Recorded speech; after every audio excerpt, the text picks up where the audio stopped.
গ্রাম শহরের সাংস্কৃতিক মেলবন্ধন। এই অনুষ্ঠানটি আজ থেকে 5 বছর আগে শুরু হয়েছিল প্রমোদনাথ মহাশয় এবং সুভাষ সরকার মহাশয়ের তত্ত্বাবধানে, এবং সাথে ওনারা আমাকেও নিয়েছিলেন।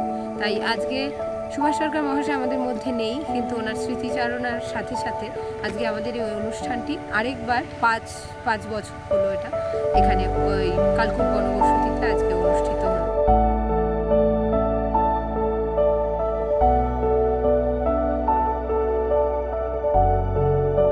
রুদ্রাক্ষ পারফর্মিং আর্ট সেন্টার তাদের ব্যবস্থাপনায় আজকে আমাদের এই একটা গ্রামীণ প্রান্তিক এরিয়াতে গ্রাম শহরের সাংস্কৃতিক মেলবন্ধন উৎসব অনুষ্ঠিত হলো।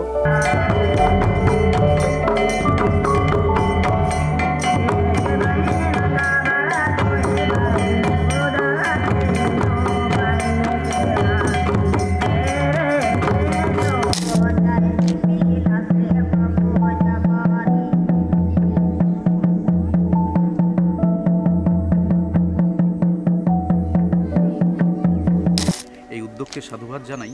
এই উদ্যোগের মধ্য দিয়ে পারস্পরিক যে আত্মীয়তা, গ্রাম শহর এবং বিভিন্ন জনজাতির মানুষের সাথে প্রত্যেকটা মানুষের যে আত্মিক সম্পর্ক, সেই আত্মিক সম্পর্ক আগামী দিনে আরও নিবিড় হবে এই আশা রাখছি।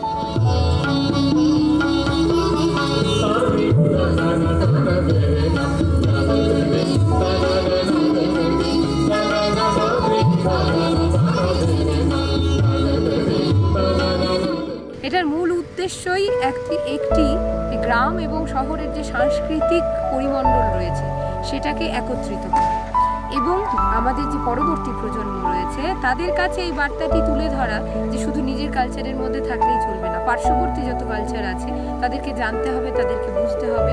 আমরা রুদ্রাক্ষ সবসময় পিওর কালচার নিয়ে কাজ করে থাকি, ঠিক সেইভাবেই যত পিওরিটি রয়েছে, চতুর্দিকে যে পিওর কালচারগুলো রয়েছে তাদেরকে একত্রিত করা এবং সেই সব অনুষ্ঠানগুলো স্টুডেন্টদের সামনে প্রেজেন্ট করা, এবং ওরাও যাতে এই পরবর্তীতে এই সমস্ত কালচারকে ধরে রাখতে সাহায্য করে, সেই জন্য ওদের সামনে এগুলো উপস্থাপনা আমরা করি, প্রত্যেক বছরই করার চেষ্টা করি।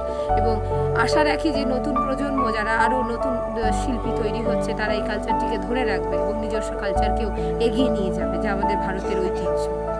একটি অনুষ্ঠান যার নাম প্রজ্ঞা বলে আমরা দিয়েছি।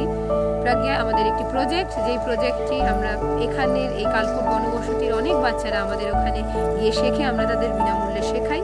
তার শেখানোর একটাই কারণ যে ওদের মধ্যে যে বিভিন্ন কালচারের মিশ্রণ করছে, যে বলিউড কালচার খালি বলবো না, অনেক কিছু পার্শ্ববর্তী যে ওদের নিজের অস্তিত্ব রক্ষা হবে না, এই রকম ধরনের অনেক কিছু হচ্ছে, সেটাকে সরিয়ে দেওয়ার জন্যই আমাদের মেইনলি এই প্রচেষ্টা যে ওদেরকে একটা নিয়মের মধ্যে ফেলা, তাহলে ওদের কালচারটাও বেঁচে থাকবে, পাশাপাশি আমাদের ভারতের ঐতিহ্য, আমাদের কথকের যে ক্লাসিক্যাল ফর্ম ওদের মধ্যে দিয়ে আরও ব্যাপ্তি ঘটবে।